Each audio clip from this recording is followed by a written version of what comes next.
طے کر لیا گیا ہے کہ کتنے بچے اسکول میں پاس کیے جائیں گے. ان کی صلاحیتوں کا قتل ہو رہا ہے مسلسل, اور انہیں میٹرک کے اندر ایک پالیسی کے تحت پرسنٹیج طے کر لی جاتی ہے کہ اتنے پرسنٹ کو پاس کرنا ہے, اور اگر اتنے پرسنٹ کو پاس کرنا ہے تو 3rd ڈویژن سے کرنا ہے تاکہ وہ آگے اپنی ایجوکیشن کو کنٹینیو نہیں کر سکیں. یہ ایشو جو ہے وہ میرا ذاتی نہیں ہے, اس لیے میں اس نیشنل ایشو کے بعد بھی اس پہ ڈسکس کر رہا ہوں آپ سے. یہ میرا ذاتی ایشو نہیں ہے, یہ میرا پولیٹیکل ایشو نہیں ہے, یہ میرے الیکشن کا ایشو نہیں ہے, یہ پاکستان کے مستقبل کا ایشو ہے, اس لیے کہ یہ بچے پاکستان کا مستقبل ہیں.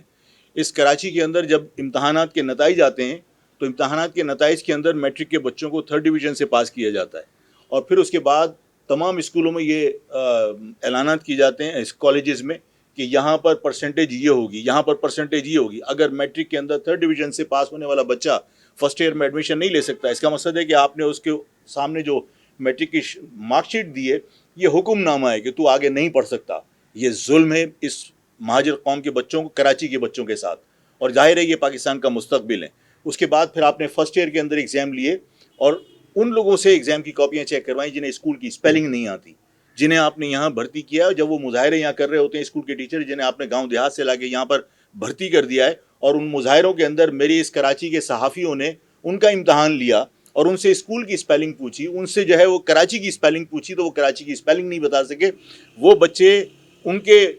زیر نگرانی پڑھ رہے ہیں, اور انہی ہاتھوں میرے کراچی کے بچوں کی کاپیاں چیک کروائی جاتی ہیں جنہیں پالیسی ملتی ہے فرسٹ ایئر کے اندر. اور مجھے تو یہ بھی پتہ چلا کہ اس کراچی کے جو ایگزام تھے ان کی کاپیاں چیک کرنے کے لیے حیدرآباد بھیجا گیا, اور وہاں پہ ظاہر ہے جن لوگوں نے چیک کی وہ بھی آپ جانتے ہیں. ایران نے گزشتہ دنوں پاکستان کے اوپر جارحیت کی تھی. ہمارا برادر اسلامی ملک ہے, اس کو اگر کہیں اس کے کوئی اہداف تھے اور اس کے کوئی مطلوب افراد تھے تو اسے پاکستان گورنمنٹ سے رابطہ کرنا چاہیے تھا, انہوں نے نہیں کیا. اور ظاہر ہے جب ایک مثال قائم کی گئی اور جب انہوں نے بین الاقوامی قوانین کے حوالے دیے, اپنی اس ایکٹیویٹی کو جسٹیفائی کرنے کی کوشش کی, تو اس کے بعد پاکستان کی آرمڈ فورسز نے جو ان کے مطلوب افراد تھے جو ایران کی سرحد کے ایران کے ملک میں موجود تھے,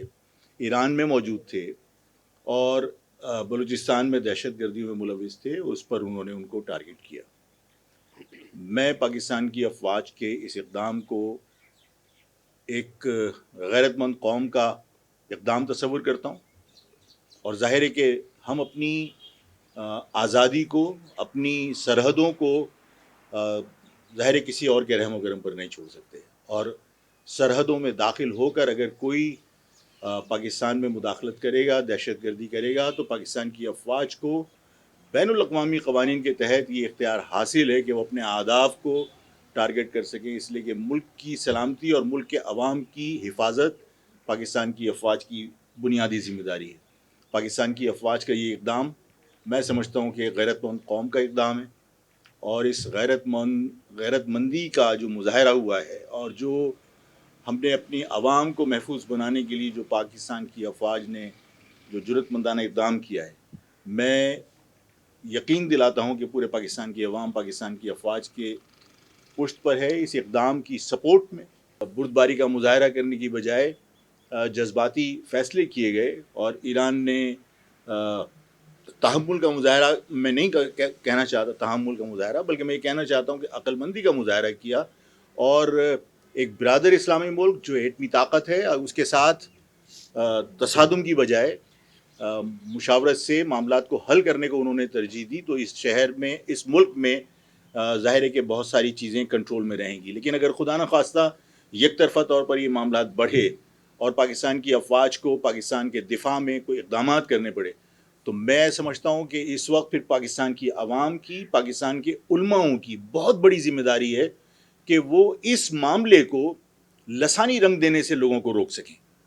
اس لیے کہ مجھے اس بات کا خدشہ ہے, اس بات کا مجھے خطرہ ہے کہ اس معاملے کو سوری میں نے لسانی کا لفظ استعمال کیا, اس کو سیکٹیرین کوئی کلر دینے کی کوشش نہ کرے, اور اس میں بڑا رول ہمارے مذہبی علماؤں کا ہو سکتا ہے, جو ہمارے شیعہ علماء حضرات ہیں, جو ہمارے دیوبند اسکول آف تھاٹ کے علماء حضرات ہیں, کیونکہ مجھے یہ بھی معلوم ہے کہ یہاں پر جو مذہبی انتہا پسندی ہے اس کو سب سے زیادہ اگر کہیں کوئی تقویت ملی ہے پاکستان بھر میں تو وہ کراچی ہے.